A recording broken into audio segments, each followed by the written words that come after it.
Main Raj Kapoor और tragedy king Dilip Kumar.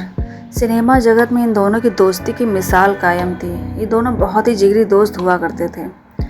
जब तक ये दोनों साथ में रहे, इन्होंने साथ में काफ़ी काम किया, एक दूसरे का साथ दिया और खूब लाइफ को एंजॉय किया।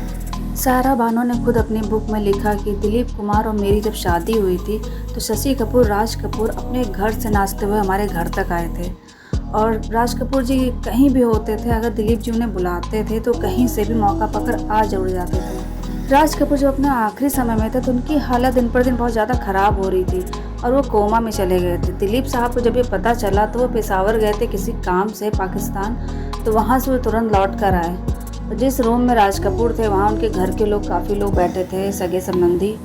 तो दिलीप कुमार जब वहाँ पहुँचे हैं तो उन्होंने जो जो लफ्ज़ बोले, जो वो बोल रहे थे, तो सबके कानों में जब वो जा रहा था तो लोग इतना इमोशनल हो रहे थे। दिलीप जी जाते ही रोने लगे, गले से लिपटाया। वो दिलीप साहब राज कपूर जी को लालेती जान बोलते थे। उन्होंने कहा, उठ जा राज, उठ जा, मैं तुझे फिर उसी पेशावर के घर में, उसी आंगन में ले जाना चाहता हूँ। वो बार बार पुकारते रहे, राज कपूर जी को उठाते रहे, लेकिन राज कपूर जी उस टाइम कोमा में जा चुके थे। काफ़ी रोते रहे, परेशान रहे। इन दोनों की दोस्ती को देखकर, आखिरी पल को देखकर वहाँ सभी लोग बहुत ज़्यादा इमोशनल हो गए थे। लेकिन राज कपूर जी कोमा से दोबारा कभी वापस नहीं आ पाए और वो उसी में ही दम तोड़ दिया था उन्होंने। इस तरह से दिलीप साहब और राज कपूर जी की दोनों की दोस्ती का यहीं पे अंत हो गया।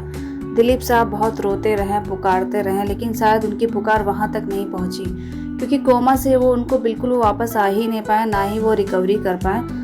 और वहीं से इन दोनों की दोस्ती का अंत हुआ और राज कपूर जी की अंतिम यात्रा शुरू हो गई।